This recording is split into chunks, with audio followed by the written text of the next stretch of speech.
Hello world. Alright, I'm finally back with something else than the mini cars, and I've done two first tests of my pancar prototype. I haven't had the chance to do the tests where I wanted to because it's been pouring rain, so I've only been able to go to a local track that's nearby where I live, which is really bumpy. It's very short. It's not ideal at all to test setups and so on. However, I've been able to drive this little thing around and I'm really happy at the moment. So the way I'm running it on a 2S system with a 60 amp ESC from Leopard and 17.5 censored motor. I do not know, I didn't check my pinion and spur, but the spur's got to be about 90 teeth. It's 64 pitch. The pinion's got to be something like 36, I reckon. Anyway, it's a very conservative gear ratio that I have. A little bit of play here. I've been taking off the diff.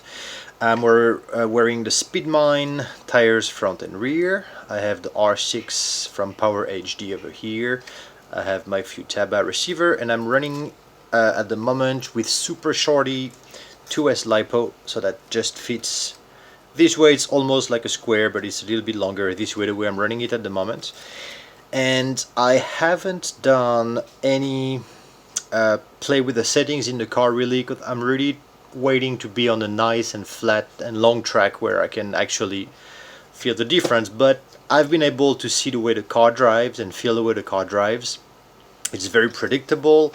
I actually want to run it with a spool to see how it goes, because the more I'm driving it, the more I'm making the diff stiffer and the happier it is. So I want to see how it goes with a spool.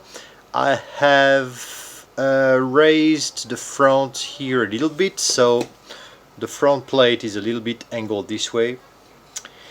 What else I have done? I'm testing it at the moment with this simile friction plate, a little bit like you have on the old Associated or Tamiya chassis. It's working pretty well. It acts as a stop as well, and it's been really smooth at the back. I like the way the back behaves. In my opinion, the fact that the entire weight of the chassis can move with the four wheels always touching the floor and without playing on the front suspension is really acting very well. I am planning to do other tests. Of course, I need to do some tests with the different batteries and different battery positions. I will have to run it with a 1S system as well, of course, but I don't have one yet at the moment.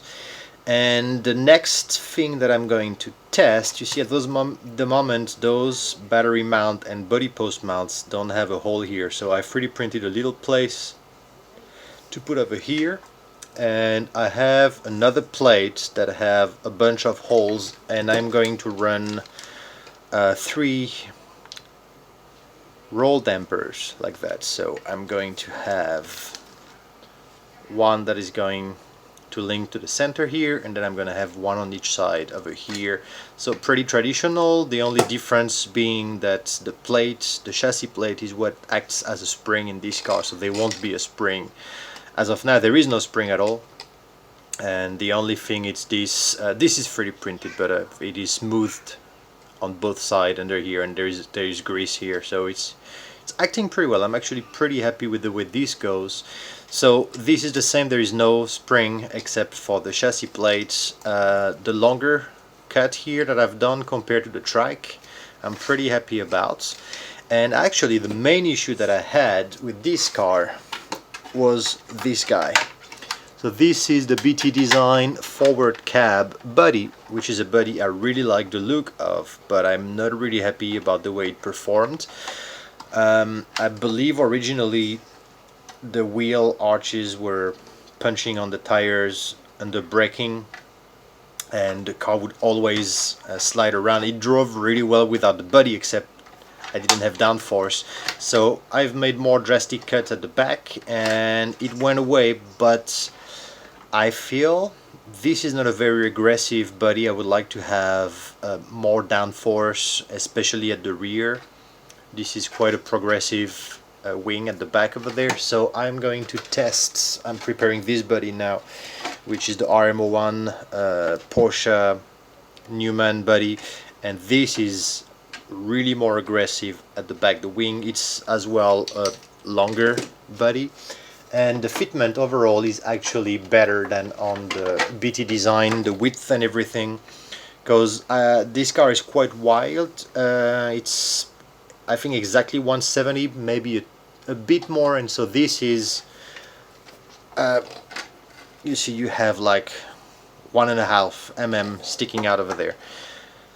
So I'm preparing this body now, and it looks like it's going to pour again over here in Hong Kong, so I don't know when I'm going to be able to go drive and test the difference with this body, but that is my first quick view of my prototype 112 pancar, and I am now waiting on carbon parts that will replace what I'm mocking up here with the 3D prints. And so at the moment I've been trying this friction plate. When the weather permits, I'm gonna try with the different damper tubes, and then later on I'm gonna try with the different battery positions, as well as different stiffening or less stiffening plates in the front.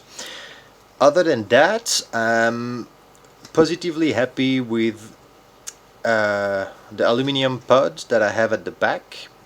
I've made a modification to it, which is that the carbon plate here that holds the bearing adapter was not permitting to have a smaller pinion, so I've made it smaller over there. Now it's not going to allow you to run a very small pinion. I think this kind of gear ratio is going to be about the smallest you're going to be able to run. So I'll see what I'm going to do about that. And the other plan that I have, which is going to be for another prototype chassis plate, is this pod is completely symmetrical. It's actually identical on both sides, and I'm planning to do a RR version, so this pod is going to be mounted with the motor at the back, the axle over there, so the pod is going to be longer. I'll have to work on a different flex plate, but it's going to be pretty much the same thing you see here, except that the motor is going to be at the back, and I'm going to have to figure out how to stiffen the front over there.